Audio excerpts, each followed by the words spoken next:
ಹೌದು, ಇದೇ ನಿಜವಾದ ಬ್ಯೂಟಿ ಆಫ್ ಮಾರ್ವೆಲ್. ನಮ್ಮ ಮಾರ್ವೆಲ್ ಯೂನಿವರ್ಸಿನ ಯಾವುದೇ ಕಾಮಿಕ್ ಬುಕ್ ಕಥೆಗಳಲ್ಲಾಗ್ಲಿ ಈ ಕ್ಯಾರೆಕ್ಟರ್ ಎಕ್ಸಿಸ್ಟ್ ಆಗೋದಿಲ್ಲ. ಈ ಕ್ಯಾರೆಕ್ಟರ್ ನ ಯಾರು ಡೆವಲಪ್ಮೆಂಟ್ ಮಾಡಿಲ್ಲ. ಡೆವಲಪ್ಮೆಂಟ್ ಅನ್ನೋದಕ್ಕಿಂತ ಕ್ರಿಯೇಟ್ ಕೂಡ ಮಾಡಿರ್ಲಿಲ್ಲ. ಈ ಒಂದು ವಾಟ್ ಇಫ್ ಅನ್ನುವಂತ ಅನಿಮೇಟೆಡ್ ಸೀರೀಸ್ಗೆನೆ ಈ ಒಂದು ಕ್ಯಾರೆಕ್ಟರ್ ನ ಕ್ರಿಯೇಟ್ ಮಾಡಿದ್ರು. ಈ ಕ್ಯಾರೆಕ್ಟರ್ ನ ಬಿಲ್ಡ್ ಅಪ್ ಮಾಡಿದ್ರು. ನಿಜವಾಗ್ಲೂ ಈ ಕ್ಯಾರೆಕ್ಟರ್ ಎಷ್ಟು ಸುಂದರವಾಗಿತ್ತು ಅಂತಂದ್ರೆ, ಎಷ್ಟು ರಮಣೀಯವಾಗಿತ್ತು ಅಂತಂದ್ರೆ, ಆ ಕಹೋರಿ ಅನ್ನುವ ಒಂದು ಕ್ಯಾರೆಕ್ಟರ್ ನನ್ನ ಮನಸ್ಸನ್ನು ಗೆದ್ಬಿಡ್ತು. ಈ ಸುಂದರವಾಗಿರುವಂತಹ ಒಂದು ಕ್ಯಾರೆಕ್ಟರ್ ನ ಹಿಡ್ಕೊಂಡು ಒಂದು ಅದ್ಭುತವಾದಂತಹ ಕಥೆನ ಬಿಡು ಮಾಡಿರುವಂತಹ ನನ್ನ ಮಾರ್ವೆಲ್ ಸ್ಟುಡಿಯೋಸ್ ಅವರಿಗೆ ಮೊದಲು ಥ್ಯಾಂಕ್ಸ್ ಹೇಳೋದಕ್ಕೆ ಇಷ್ಟಪಡ್ತೀನಿ. ಸೊ ಬನ್ನಿ, ಯಾವುದೇ ಸಮಯ ವ್ಯರ್ಥ ಮಾಡದ ಹಾಗೆ ಈ ಅದ್ಭುತವಾಗಿರುವಂತಹ ಕ್ಯಾರೆಕ್ಟರ್ ನ ಜೊತೆ ಈ ವಾಟ್ ಇಫ್ ಸೀಸನ್ 2 ಎಪಿಸೋಡ್ 6 ನ ಕತೆ ಕಡೆ ಹೋಗೋಣ. ಈಗ ನಾವು ಕೇಳ್ತಾ ಇರುವಂತ ಈ ಕಥೆಯ ಟೈಟಲ್ ಯಾವುದು ಅಂತಂದ್ರೆ ವಾಟ್ ಇಫ್ ಕಹೋರಿ ರೀಶೇಪ್ಡ್ ದ ವರ್ಲ್ಡ್. ಈ ಹೊಸ ಕ್ಯಾರೆಕ್ಟರ್ ಯಾರು, ಈ ಹೊಸ ಕ್ಯಾರೆಕ್ಟರ್ ಹೇಗೆ ನಮ್ಮ MCU ಅಲ್ಲಿ ಒಂದು ಮುಖ್ಯವಾದಂತಹ ಪಾತ್ರನ ವಹಿಸುತ್ತೆ ಅನ್ನೋದನ್ನ ನಾವು ನಮ್ಮ ವಾಚರ್ ಅವ್ರ ಮೂಲಕ ತಿಳ್ಕೊಂತ ಈ ಎಪಿಸೋಡ್ ನ ಶುರು ಮಾಡೋಣ. ಹಲವು ವಾಸ್ತವ್ಯಗಳಲ್ಲಿ ಆಸ್ಗಾರ್ಡಿಯನ್ನರ ಆ ಕೆಟ್ಟ ಕನಸು ಎಂದಿನಂತೆ ಸಾಗುತ್ತಿದೆ. ಅದು ನಮಗೆಲ್ಲ ತಿಳಿದಿರುವ ಹಾಗೆ ರಾಗ್ನರಾಕ್ ಎನ್ನುವಂತಹ ಒಂದು ಮಹಾ ಜ್ವಾಲೆಯ ಕಥೆ. ನಿಮ್ಮ ಬ್ರಹ್ಮಾಂಡದಲ್ಲಿ ಓಡಿನವರು ಶಾಂತಿಯನ್ನು ಕಾಪಾಡಲು ಟೆಸರಾಕ್ಟ್ ಅನ್ನು ಭೂಮಿಯ ಯಾವುದೋ ಒಂದು ಪುಟ್ಟ ಹಳ್ಳಿಯಲ್ಲಿ ಇರಿಸಿದ್ದರು. ಆದರೆ ಈ ಬ್ರಹ್ಮಾಂಡದಲ್ಲಿ ಆ ಅನಂತ ಅಗ್ನಿಯು ಟೆಸರಾಕ್ಟ್ ನೊಂದಿಗೆ ಸಂಪೂರ್ಣ ಆಸ್ಗಾರ್ಡ್ ಅನ್ನೇ ಸರ್ವನಾಶ ಮಾಡಿಬಿಡ್ತು. ಆದರೆ ಈ ಸರ್ವನಾಶದಿಂದಲೂ ಕೂಡ ಟೆಸರಾಕ್ಟ್ ಬದುಕುಳಿಯಿತು. ಅದು ಒಂದು ಹೊಸ ಪ್ರಪಂಚದಲ್ಲಿ ಅದರ ಸ್ಥಾನವನ್ನು ಪಡೆದುಕೊಂಡಿತು. ಟೈಮ್, ಸ್ಪೇಸ್, ರಿಯಾಲಿಟಿ, ಇದು ನಮ್ಮ ರೇಖೆಯ ಮಾರ್ಗಗಳಿಗಿಂತ ದೊಡ್ಡದು. ಇದು ಕೊನೆಯೇ ಇರದ ಸಾಧ್ಯತೆಗಳ ಒಂದು ಕನ್ನಡಿ. ಒಂದೇ ಒಂದು ಆಯ್ಕೆ ಕವಲೊಡೆದು ಅನಂತ ವಾಸ್ತವ್ಯವನ್ನೇ ಬದಲಾಯಿಸಬಹುದು. ನಮಗೆ ತಿಳಿದಿರುವ ಒಂದು ಪ್ರಪಂಚದಿಂದ ಮತ್ತೊಂದು ಪ್ರಪಂಚವನ್ನು ರಚಿಸುವುದು. ನಾನು ವೀಕ್ಷಕ, ನಾನು ನಿಮ್ಮ ಗೈಡ್.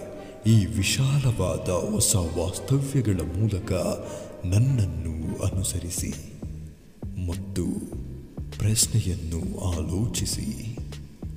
What if? ಈ ಕತೆ ಒಂದು ಪುಟ್ಟ ಹಳ್ಳಿಯಿಂದ ಶುರುವಾಗುತ್ತೆ. ಅಲ್ಲಿನ ಜನರು, ಆ ಜನರ ಜೀವನ ಶೈಲಿನ ನಾವಿಲ್ಲಿ ನೋಡಬಹುದು. ಇದೇ ಹಳ್ಳಿಯ ಒಂದು ಸುಂದರವಾಗಿರುವಂತಹ ಯುವತಿ ಕಹೋರಿ. ಕಹೋರಿ ತನ್ನ ಗೆಳತಿಯಾದಂತ ವಾಹ್ತಾನ ಕರ್ಕೊಂಡು ಕಾಡಿನ ಕಡೆ ಹೊರಡ್ತಾಳೆ. ಆ ದಟ್ಟವಾದ ಕಾಡಿನಲ್ಲಿ, ಆ ನೇಸರನ ಬೆಳಕಿನಲ್ಲಿ ಈ ಸುಂದರಿ ಹೋಗ್ತಾ ಇದ್ದಾಳೆ. ಇಬ್ರು ಕೂಡ ಅವ್ರ ಹಳ್ಳಿಯಿಂದ ಸುಮಾರು ದೂರ ಬಂದ್ಬಿಟ್ಟಿದ್ದಾರೆ. ಆ ದಟ್ಟವಾದ ಕಾಡಿನ ಯಾವುದೋ ಒಂದು ಮರದ ಕೆಳಗಡೆ ಇರುವಂತಹ ಒಂದು ಅಸ್ಥಿಪಂಜರನ್ನ ನೋಡಿ ಕಹೋರಿಯ ಸ್ನೇಹಿತೆಯಾದಂತಹ ವಾಹ್ತಾ, ನಾವಿನ್ನು ಮುಂದೆ ಹೋಗೋದು ಒಳ್ಳೇದಲ್ಲ ಅನ್ಸುತ್ತೆ. ನಾವಿಂದೀಗ್ಲೇ ನಮ್ಮ ಹಳ್ಳಿ ಕಡೆ ಹೋಗ್ಬಿಡೋಣ ಬಾ, ಮುಂದೆ ತುಂಬಾ ಅಪಾಯ ಇದೆ ಅಂತ ನನ್ಗನ್ನಿಸ್ತಾ ಇದೆ. ನಮ್ಮ ಪೂರ್ವಜರು ಈ ಕಾಡನ್ನ ಒಂದು ಶಾಪಿತವಾದಂತಹ ಕಾಡು ಅಂತ ಹೇಳ್ತಾ ಇದ್ದಾರೆ. ನನಗೆ ಯಾಕೋ ಮುಂದೆ ಹೋಗೋದಿಕ್ಕೆ ತುಂಬಾ ಭಯ ಆಗ್ತಾ ಇದೆ ಕಹೋರಿ, ದಯವಿಟ್ಟು ಇಲ್ಲಿಂದ ವಾಪಸ್ ಹೋಗೋಣ ಬಾ ಅಂತ ನಮ್ಮ ಕಹೋರಿಗೆ ವಾಗ್ತಾ ಹೇಳ್ತಾಳೆ. ಅದಕ್ಕೆ ಕಹೋರಿ, ಹೌದು ಇದು ಶಾಪಿತವಾಗಿದೆ, ಯಾಕಂದ್ರೆ ಇದನ್ನ ಯಾರು ಕ್ಲೀನ್ ಮಾಡಿಲ್ಲ, ಅದಕ್ಕೆ ಗೊತ್ತಾ, ನೀನೇನ್ ಭಯ ಪಡ್ಬೇಡ, ನಾನ್ ನಿನ್ ಜೊತೆ ಇದ್ದೀನಲ್ವಾ, ಬಾ ಹೋಗೋಣ ಅಂತ ಅವ್ರಿನ್ನು ಮುಂದೆ ಹೋಗ್ತಾರೆ. ಹಾಗೆ ಹೋಗ್ತಾ ಹೋಗ್ತಾ ಕಹೋರಿ ಹೇಳ್ತಾಳೆ, ಇಲ್ಲೊಂದು ಅಮೋಘ ಶಕ್ತಿಯುಳ್ಳಂತಹ ಒಂದು ಕೆರೆ ಇದೆ. ಅದು ನಮ್ಮನ್ನೆಲ್ಲ ಸ್ಕೈ ಒಡೆಗೆ ಕರ್ಕೊಂಡು ಹೋಗುವಂತಹ ಪವರ್ ನ ಹೊಂದಿದೆ. ಇಲ್ಲಿನ ಜನರೆಲ್ಲ ಆ ಕೆರೆಯನ್ನ ತಮ್ಮ ಹಿಡಿತದಲ್ಲಿ ಇಟ್ಕೊಬೇಕು ಅಂತ ತುಂಬಾ ಹೋರಾಡಿದ್ದಾರೆ ಅಂತ ಆ ನದಿಯ ಬಗ್ಗೆ ಹೇಳ್ಕೊಂತ ಕಹೋರಿ ಮುಂದೆ ಹಾಗೆ ಹೋಗ್ತಾ ಇರ್ತಾಳೆ. ಆಗ ಅವಳಿಗೊಂದು ಕೆರೆ ಕಾಣುತ್ತೆ. ಇದೆ ಆ ಅಮೋಘವಾಗಿರುವಂತಹ ಕೆರೆ ಅಂತ ತಿಳ್ಕೊಂಡು ಅವರಿಬ್ರು ಮತ್ತೆ ಆ ಕೆರೆ ಬಗ್ಗೆನೆ ಮಾತಾಡ್ತಾ ಇರ್ತಾರೆ. ಆಗ ಇದ್ದಕ್ಕಿದ್ದ ಹಾಗೆ ಅವರ ಹಳ್ಳಿಯಿಂದ ಕೆಲವು ಗುಂಡು ತುಪಾಕಿಗಳ ಸೌಂಡ್ ಕೇಳಿಸುತ್ತೆ. ಅದನ್ನ ಕೇಳಿಸ್ಕೊಂಡು ಹಳ್ಳಿ ಕಡೆ ಓಡ್ ಬರ್ತಾರೆ ನಮ್ಮ ಕಹೋರಿ ಮತ್ತೆ ಅವಳ ಗೆಳತಿಯಾದಂತಹ ವಾಗ್ತಾ. ಇಲ್ಲಿ ಬಂದು ನಮ್ಮ ಕಹೋರಿ ನೋಡಿದ್ರೆ ಅವರ ಸಂಪೂರ್ಣ ಹಳ್ಳಿಯನ್ನ ಅಲ್ಲಿನ ಸೈನಿಕರು ಸುಟ್ಟು ಭಸ್ಮ ಮಾಡ್ತಾ ಇದ್ದಾರೆ. ಅಲ್ಲಿರೋರ್ನೆಲ್ಲ ಚಿತ್ರ ಹಿಂಸೆ ಕೊಟ್ಟು ಸಾಯಿಸ್ತಾ ಇದ್ದಾರೆ. ಅವ್ರನ್ನೆಲ್ಲ ಸೆರೆ ಹಿಡಿದಿದ್ದಾರೆ. ಇದನ್ನ ಅಲ್ಲೇ ಮರೆಯಲ್ಲಿ ಬಚ್ಚಿಟ್ಕೊಂಡು ನೋಡ್ತಾ ಇದ್ದಂತಹ ನಮ್ಮ ಕಹೋರಿ ಮತ್ತೆ ವಾಗ್ತಾನು ಕೂಡ ಅದರಲ್ಲಿ ಇದ್ದಂತಹ ಒಬ್ಬ ಸೈನಿಕ ನೋಡಿ ಅವರಿಬ್ಬರನ್ನು ಸೆರೆ ಹಿಡಿಯೋದಿಕ್ಕೆ ಅವನು ಅವರ ಹಿಂದೆ ಬೀಳ್ತಾನೆ. ಅವರಿಬ್ಬರು ಕೂಡ ಅವನಿಂದ ತಪ್ಪಿಸ್ಕೊಂಡು ಹೋಗೋದಿಕ್ಕೆ ಅದೇ ಕಾಡಿನ ಕಡೆ ಓಡ್ತಾರೆ. ಇವರಿಬ್ಬರನ್ನ ಹಿಂಬಾಲಿಸ್ಕೊಂಡು ಆ ಸೈನಿಕ ಮತ್ತೆ ಅವನ ಹಿಂಬಾಲಕರು ಅದೇ ಕಾಡೊಳಗಡೆ ಬರ್ತಾರೆ. ಹಾಗೆ ನಮ್ಮ ಕಹೋರಿ ಮತ್ತೆ ವಾಗ್ತಾ ಹೋಗ್ಬೇಕಾದ್ರೆ ಒಂದು ಗುಂಡಿಗೆ ಸಿಲುಕಿ ಬಿದ್ದೋಗ್ತಾರೆ. ಆದ್ರೆ ಆ ಗುಂಡಿಯಲ್ಲೇ ಒಂದು ದಾರಿ ಇರುತ್ತೆ. ಆ ಸೈನಿಕರಿಂದ ತಪ್ಪಿಸ್ಕೊಳ್ಳೋದಿಕ್ಕೆ ಅದೇ ದಾರಿಗೆ ಓಡ್ತಾರೆ ನಮ್ಮ ಕಹೋರಿ ಮತ್ತೆ ವಾಗ್ತಾ. ಹಾಗೆ ಓಡ್ ಬರ್ತಾ ಅವರು ನೋಡ್ತಾರೆ, ಅವರ ಕಣ್ಣೆದುರುಗಡೆನೆ ಇದೆ ಆ ಅದ್ಭುತವಾದಂತಹ ಆ ಅಮೋಘ ಶಕ್ತಿ ಇರುವಂತಹ ಒಂದು ಕೆರೆ. ಹಾಗೆ ಅವರು ಆ ಕೊಳದ ಸೌಂದರ್ಯನ ನೋಡ್ಕೊಂಡು ನಿಂತಿದ್ದಾಗ ಅವರನ್ನೇ ಹಿಂಬಾಲಿಸ್ಕೊಂಡ್ ಬರ್ತಿದ್ದಂತ ಆ ಸೈನಿಕರು ಕೂಡ ಅದೇ ಗುಂಡಿಗೆ ಬಿದ್ದೋಗ್ತಾರೆ.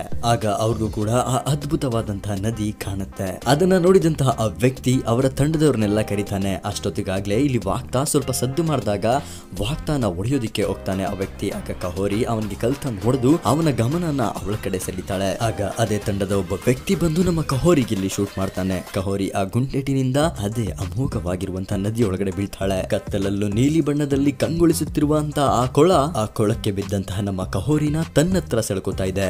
ಏನ್ ಸೆಳ್ಕೊಂತಾ ಇದೆ? ಇಲ್ಲಿ ಯಾವ್ದಾದ್ರು ಸುಳಿ ಇರ್ಬೋದಾ ಅಂತ ನೋಡಿದ್ರೆ ಇದು ಯಾವುದೇ ಸುಳಿ ಅಲ್ಲ, ಅದು ನಮ್ಮ ಟೆಸರಾಕ್ಟ್. ಸರ್ಟರ್ನ ಆಕ್ರಮಣದಿಂದ ಸೀಳಾಗಿರುವಂತಹ ಟೆಸರಾಕ್ಟ್ ಕಹೋರಿನ ತನ್ನೊಳಗಡೆನೆ ಎಳ್ಕೊಂಡ್ಬಿಡುತ್ತೆ. ಆಗ ಅದೇ ಕೊಳದ ನೀರು ಕಹೋರಿಯನ್ನ ಒಂದು ಹೊಸ ಪ್ರಪಂಚಕ್ಕೆ ತಗೊಂಡು ಹೋಗಿಬಿಟ್ಟಿದೆ. ಆಗ ಅದೇ ಪ್ರಪಂಚದ ಒಬ್ಬ ವ್ಯಕ್ತಿ ಬಂದು ಎದುರ್ಕೊಂಡ್ಬಿಡ ಕಹೋರಿ ಅಂತ ಹೇಳಿದಾಗ ಕಹೋರಿ ಇಲ್ಲಿ ಪ್ರಜ್ಞೆ ತಪ್ಪಿ ಬಿದ್ದೋಗ್ತಾಳೆ. ಆಗ ಆ ವ್ಯಕ್ತಿ ಈ ಸ್ಕೈ ವರ್ಲ್ಡ್ ಗೆ ನಿನಗೆ ಸುಸ್ವಾಗತ ಅಂತ ಹೇಳ್ತಾನೆ. ಆಗ ವಾಚರ್ ಅವರು ಹೇಳ್ತಾರೆ, ಆಸ್ಗಾರ್ಡ್ನ ಅವನತಿಯ ನಂತರ ಟೆಸರಾಕ್ಟ್ ಕಹೋರಿಯ ಪೂರ್ವಜರಲ್ಲಿ ತನ್ನ ಮತ್ತೊಂದು ರೂಪವನ್ನು ರೂಪಿಸಿಕೊಂಡಿತು. ಸರ್ಟರ್ನ ಆಕ್ರಮಣದಿಂದ ಸೀಳಾದ ಟೆಸರಾಕ್ಟ್ ತನ್ನ ಅಗಾಧವಾದ ಸ್ಪೇಸ್ ಸ್ಟೋನ್ ಶಕ್ತಿಯನ್ನು ಬಿಡುಗಡೆ ಮಾಡಿತು. ಈ ಸ್ಪೇಸ್ ಸ್ಟೋನ್ ನ ಶಕ್ತಿಯಿಂದ ಆ ಕೊಳಕ್ಕೆ ಒಂದು ವರ ಸಿಕ್ಕಂತಾಯಿತು. ಎಷ್ಟೋ ಯೋಧರು, ಸಾಹಸಿಗರು, ಸಾಮ್ರಾಟರು ಈ ಕೊಳದ ನೀರಿನಲ್ಲೇ ಮಾಯವಾದರು. ಆದರೆ ಅವರೆಂದೂ ಮರಳಿ ಬರಲಿಲ್ಲ.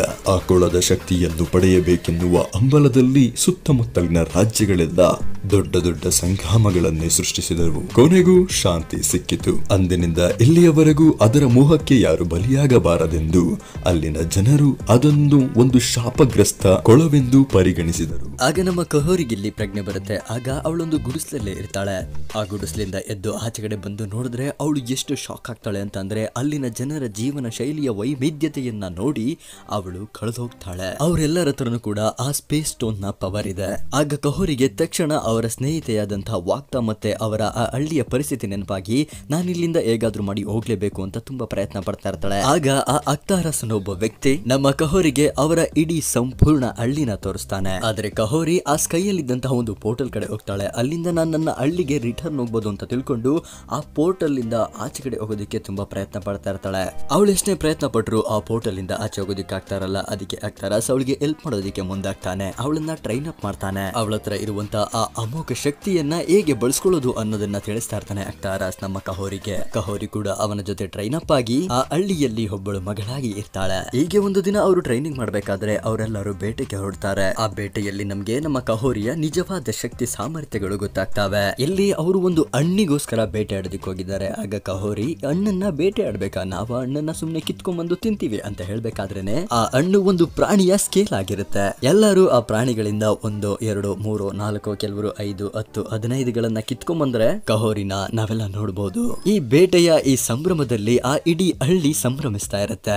ಹಾಡಿ ಕುಣಿದು ನಲಿತಾ ಇರ್ತಾರೆ. ಆಗ ಆ ಕೆರೆಯನ್ನ ಹುಡಿಕೊಂಡು ಬಂದಿರಲ್ಲ ಆ ಸೈನಿಕರು ಅವರ ಜನರಲ್ ಜೊತೆ ಆ ಕೆರೆಗೆ ಅವರು ಬಂದು ಸಿಕ್ಕಾಕೊಂಡು ಇಲ್ಲಿ ಆ ಕೆರೆಯಿಂದ ಈ ಜಾಗಕ್ಕೆ ಬಂದು ತಲುಪಿರ್ತಾರೆ. ಅವರು ಕೂಡ ನಿಧಾನವಾಗಿ ನಮ್ಮ ಕಹೋರಿ ಮತ್ತೆ ಅಲ್ಲಿರುವಂತಹ ಆ ಎಲ್ಲ ಜನರನ್ನ ಸಾಯಿಸೋದಿಕ್ಕೆ ಮುಂದಾಗ್ತಾರೆ.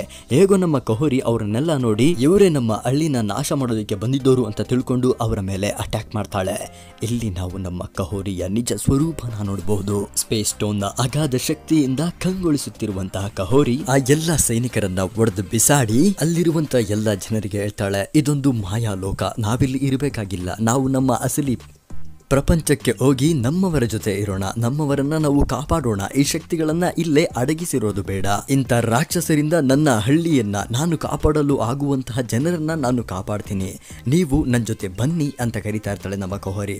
ಆದ್ರೆ ಅಲ್ಲಿನ ಜನ ಒಪ್ಪೋದಿಕ್ಕೆ ಸ್ವಲ್ಪ ಯೋಚನೆ ಮಾಡ್ತಾ ಇರ್ತಾರೆ. ಆಗ ಕಹೋರಿ ಒಬ್ಳೆ ಅಲ್ಲಿಂದ ಅವಳ ಹಳ್ಳಿಗೆ ವಾಪಸ್ ಹೋಗ್ತಾಳೆ.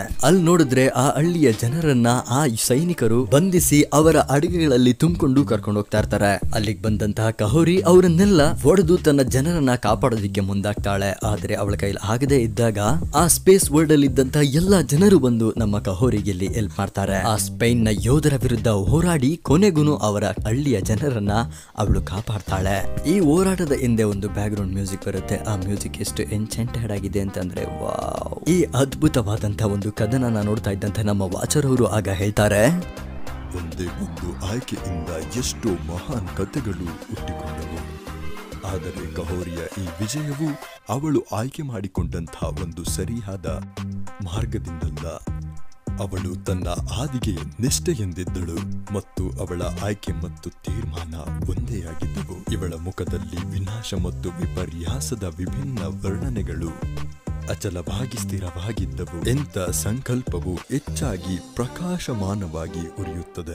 ಯಾವ ಘಟನೆಗಳು ಒಬ್ಬ ವ್ಯಕ್ತಿಯನ್ನು ಉತ್ತುಂಗಕ್ಕೆ ಏರಿಸುತ್ತವೆಯೋ ಬಹುಶಃ ಇಂಥ ಘಟನೆಗಳೇ ನಮ್ಮ ನಾಯಕರನ್ನು ಅವರ ಮೊದಲ ವಿಜಯದ ನಂತರ ಆತ್ಮಸ್ಥೈರ್ಯಗಳನ್ನು ತುಂಬಿ ಬಹಳ ವಿರಳವಾಗಿ ನಿಲ್ಲಿಸುತ್ತವೆ. ಇಲ್ಲಿ ಸ್ಪೇನ್ ನ ಮಹಾರಾಣಿ ಮುಂದೆ ನಡೆದಿರುವಂತಹ ಎಲ್ಲ ಘಟನೆಗಳನ್ನು ಒಬ್ಬ ಮಂತ್ರಿ ವಿವರಿಸ್ತಾ ಇದ್ದಾನೆ. ಆಗ ಅಲ್ಲಿಗೆ ಬಂದಂತಹ ನಮ್ಮ ಕಹೋರಿ ಆ ಮಹಾರಾಣಿಗೆ ಅರ್ಥ ಮಾಡಿಸೋದಿಕ್ಕೆ ಪ್ರಯತ್ನ ಪಡ್ತಾಳೆ. ಆದ್ರೆ ಅರ್ಥ ಮಾಡ್ಕೊಳ್ಳೋದ ಆ ಮಹಾರಾಣಿ ಕಹೋರಿಯ ವಿರುದ್ಧ ನಿಂತಾಗ ಕಹೋರಿ ಕೂಡ ಅವಳಿಗೆ ವಿರುದ್ಧವಾಗಿ ನಿಂತ್ಕೋತಾಳೆ. ಆಗ ಅಲ್ಲಿನ ಜನರು ಅವರೊಂದಿಗೆ ಶಾಂತಿಯ ಒಪ್ಪಂದ ಮಾಡ್ಕೊಳ್ಳೋದಿಕ್ಕೆ ಅವರ ಮ್ಯಾಜಿಕ್ ಅನ್ನ ಅವರ ಆ ಶಕ್ತಿಯನ್ನ ಅವರೊಂದಿಗೆ ಹಂಚ್ಕೊಳ್ಳೋದಿಕ್ಕೆ ಒಪ್ಪಂದ ಮಾಡ್ಕೋತಾರೆ.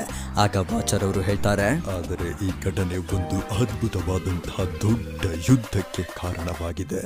ಯಾಕೆ ನಮ್ಮ ವಾಚರ್ ಅವರು ಈ ತರ ಹೇಳ್ತಾ ಇದ್ದಾರೆ ಅಂತ ನಾವು ನೋಡಿದ್ರೆ ಒಂದು ಪೋರ್ಟಲ್ ಓಪನ್ ಆಗುತ್ತೆ. ಆ ಪೋರ್ಟಲ್ ಇಂದ ನಮ್ಮ ಸುಪ್ರೀಂ ಸ್ಟ್ರೇಂಜ್ ಅವರು ಹೊರಗಡೆ ಬರ್ತಾರೆ. ನನ್ನ ಹೆಸರು ಸ್ಟೀವನ್ ಸ್ಟ್ರೇಂಜ್ ಮತ್ತೆ ನಾನ್ ನಿನ್ನ ಬಹಳ ಸಮಯದಿಂದ ಹುಡುಕ್ತಾ ಇದ್ದೀನಿ. ಗುರು, ಇಲ್ಲಿಗೆ ಈ ವಾಟ್ ಇಫ್ ಸೀಸನ್ 2 ಎಪಿಸೋಡ್ 6 ಸಂಪೂರ್ಣವಾಗಿ ಮುಗಿದೋಗುತ್ತೆ. ಈ ಎಪಿಸೋಡ್ ನ ವಿವರಣೆ ನಿಮ್ಗೆ ಅನ್ನಿಸ್ತೋದನ್ನ ಕಮೆಂಟ್ ಮಾಡಿ. ಕಹೋರಿ ಅನ್ನುವ ಒಂದು ಕ್ಯಾರೆಕ್ಟರ್ ನಿಮ್ಗೆ ಎಷ್ಟೆಷ್ಟು ಇಷ್ಟ ಆಯ್ತು ಅನ್ನೋದನ್ನ ಕಮೆಂಟ್ ಮಾಡಿ. ಸಿಗೋಣ ಮುಂದಿನ ವಿಡಿಯೋದಲ್ಲಿ. ಅಲ್ಲಿವರೆಗೂ stay tuned with Ravan creator. Take care, bye.